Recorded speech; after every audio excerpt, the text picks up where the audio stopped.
جب انسان خود غلط ہونا، اتنی باتیں اس کو نہیں کرنا چاہیے، کیونکہ اگلے بندے کے پاس بھی زبان ہے، وہ بھی آ کے رپلائی کرے گا، باتیں کرے گا، اور اگر وہ جھوٹ بول رہا ہے، جھوٹی باتیں کر رہا ہے، تو آپ کو تو فوراً رپلائی کرنا چاہیے کہ جھوٹ بول رہے ہو۔ آپ نے جب وہ ویڈیو اپلوڈ کیا اپنی والدہ کے بارے میں، آپ کو ایک بار احساس نہیں ہوا، ایک بار آپ نے سوچا نہیں آپ اپنی والدہ کو بھی بدنام کر رہی ہے، آپ کے جو سٹیپ فادر ہے ان کو بھی آپ بدنام کر رہی ہے، وہ صرف آپ کے سٹیپ فادر تو نہیں ہے نا، آپ کے سگا چاچا بھی رہ چکے ہیں، آپ ان کو بھی بدنام کر رہی ہے کہ ان کو بتا رہی ہے کہ وہ کسی قابل نہیں تھے، وہ آپ کے جو والدہ ہیں ان کو سنبھال نہیں سکتے تھے، اس لیے وہ کام کرتی تھی لوگوں کے گھر میں، اور اصل حقیقت کچھ اور تھا۔ آپ کی ان حرکتوں کی وجہ سے آپ کی بچوں کی جو فیوچر ہے نا وہ خراب ہو رہی ہے۔ آپ کتنا سال اور یہ سب چیزیں کرو گی؟ 10 سال، 15 سال، اس کے بعد کیا ہوگا؟ اس کے بعد بھی آپ سوچ رہی ہو کہ آپ ایسے ہی جوان رہو گی؟ یا آپ کی غلط فہمی ہے؟ ہر روز، ہر گزرتے ہوئے دن ہماری ایج ایک ایک دن کر کے بڑھ رہا ہے، گھٹ نہیں رہا ہے، ٹھیک ہے؟ ہر انسان کو چاہیے وقت رہتے خود کو بدلے، وقت گزرنے کے بعد کچھ نہیں بچتا ہاتھ میں، صرف اور صرف افسوس رہ جاتا ہے۔ اب بات کریں گے لشپش بھائی کے بارے میں۔ کل ان کے لائیو میں گئی تو ایک کمنٹ کیا میں نے، بہت ہی نارمل سا کمنٹ تھا کہ آپ لوگ یہ سب باتیں رمضان کے بعد بھی کر سکتے ہو۔ میں نے صرف اتنا ہی بولا تھا، مجھے ٹائم آؤٹ دے دیا، مجھے سمجھ نہیں آیا آخر ٹائم آؤٹ دینے کا ریزن کیا تھا۔ نہ میں نے کوئی غلط بات کیا تھا، نہ میں نے کوئی گندا کمنٹ کیا تھا، نہ میں نے کوئی گالی کی تھی، ایون اتنا سا سنگل کوئی بات بھی میں نے غلط نہیں کیا تھا۔ بینگ اے یوٹیوبر، آپ کو تو چاہیے کوئی بھی آپ سے سوال کر رہا ہے، اگر عزت کے دائرے میں رہ کے آپ سے کوئی سوال کر رہا ہے تو آپ کو رپلائی کرنا چاہیے۔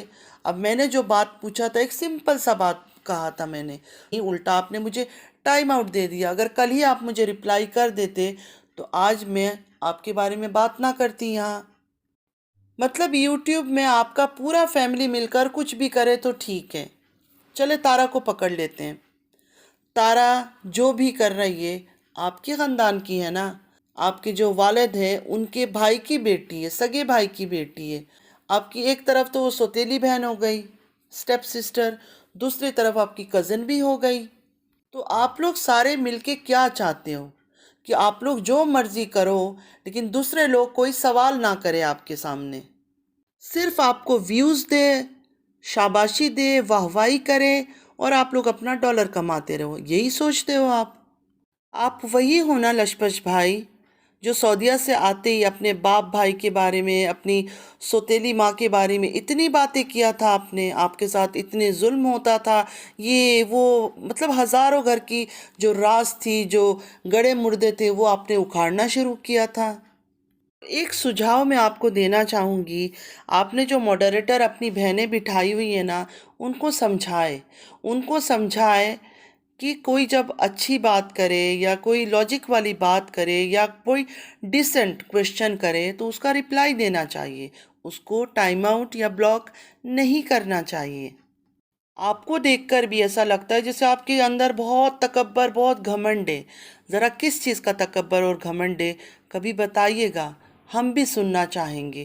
تارا تو اس بات پہ گھمنڈ کے نشے میں چور ہے کہ میرے پاس تو 9 لاکھ میرے سبسکرائبرز ہیں، آپ کے پاس کیا ہے؟ کیا ہے نا، کسی کو عزت سے کوئی سوال کرو اس کو راس نہیں آتا ہے، اس وجہ سے پھر مجبور ہو کہ انسان کو پھر ویڈیو بنانی پڑتی ہے، پھر ان کے اوپر باتیں کرنی پڑتی ہے۔ ہم ریئیکشنسٹ ہیں نا، کہ ریئیکشن والے تو غلط باتیں کرتے ہیں، ریومر پھیلا دیتے ہیں، لیکن ریئلٹی یہی ہے کہ ہم کوئی ریومر نہیں پھیلاتے ہیں۔ آپ لوگ جو باتیں کرتے ہو وہ سن کر اسی باتوں کو ہم لوگوں تک پہنچاتے ہیں۔ آپ کے گھروں میں جا کے ہم نے نوک نوک کر کے آپ سے باتیں نہیں نکالی ہے، آپ لوگ خود یوٹیوب میں آتے ہو، دنیا کے سامنے، ورلڈ کے سامنے اپنے گھر کے گندگی باہر نکالتے ہو۔ آپ اگر اتنے اچھے ہو اور نیک ہو تو تارا کا جو نقلی شادی کا راز ہے، 13 سال کی محبت کے نام پر، اس کی سچائی سب کو بتا دو کہ وہ شادی ہوئی ہی نہیں ہے۔ تو فرینڈس ابھی کے لیے بس اتنا ہی. آئی ہوپ کہ آج کا ویڈیو آپ کو اچھا لگا ہوگا. اگر اچھا لگا ہے تو لائک سبسکرائب اور شیئر ضرور کیجیے گا. چینل پہ جو بھی نہیں آ رہا ہے آپ سے بھی ریکویسٹ ہے کہ لائک سبسکرائب اور شیئر ضرور کیجیے. بیل آئیکن کو ہٹ کرنا مت بھولیے گا جب بھی میں کوئی ویڈیو اپلوڈ کروں آپ لوگوں کو نوٹیفیکیشن ملتی رہے. نماز پڑھا کیجیے گا. نماز ہم پر فرض ہے. نماز کی کوئی معافی نہیں ہے. گناہ کبیرہ والدین کی نافرمانی کرنا، قریبی رشتہ داروں سے تعلق ختم کر لینا اور صلہ رحمی نہ کرنا. چلتی ہوں، دعا میں یاد رکھے گا. زندگی رہی پھر ملاقات ہوگی. اللہ حافظ.